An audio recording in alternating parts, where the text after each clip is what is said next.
Défaite répétitive des Sao du Tchad aux éliminatoires de la Coupe du monde de football, cela suscite des interrogations. Serait-il en réalité une malédiction ou un simple manque de préparatifs? Avant de répondre à ces interrogations, rappelons les faits.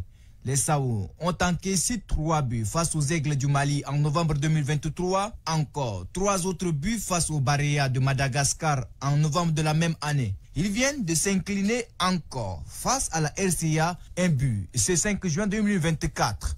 En tout cas, tout porte à croire que la deuxième raison, c'est-à-dire le manque de préparatifs adéquats, a été la principale cause de cette mauvaise performance des Sao du Tchad. Faut-il le rappeler, une victoire sportive n'est pas un fait du hasard. Elle est le résultat d'un travail abattu en amont. Autrement dit, il faut un véritable championnat national intégral, un bon circuit de championnat dans les différentes catégories. Minime, cadet, junior et senior pour une bonne détection des talents, car le pays en rigorge. Malheureusement, cette politique de formation sur le plan national n'existe pas. L'on assiste plutôt à un bricolage, un semblant de championnat qui n'existe nullement ailleurs. Autre cause, et non de moindre, c'est l'absence de mise en vers de l'équipe nationale. Or, une équipe nationale ne peut être compétitive que lorsque les joueurs sont regroupés à temps et dans des conditions optimales, ponctuées par des matchs amicaux pour une bonne mise en jambe des joueurs. Pour préparer cette dernière sortie contre la RCA par exemple, les poulains de Nicaise Kevin n'ont jamais bénéficié d'un regroupement.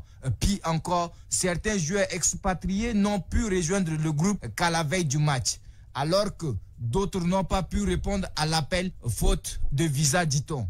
Bref, rien n'est fait pour une victoire des Sao aux compétitions internationales. Malheureusement, toutes ces défaites réduisent le peu d'espoir que les Tchadiens ont de voir leur tricolore flotter au niveau mondial. Ce n'est donc pas une malédiction en réalité. Si l'équipe nationale ne parvient pas à gagner ces matchs, ces problèmes peuvent être corrigés par une prise de conscience générale, c'est-à-dire les joueurs, les responsables en charge de la gestion du ballon rond et le pouvoir public. Sans cela, les Sao resteront dans leur jeu de football peu productif et continueront toujours à nous décevoir. Avec une meilleure préparation, une gestion plus efficace et une motivation renouvelée, les Sao peuvent espérer renaître de leur cendre et aspirer à de meilleurs résultats dans des compétitions futures.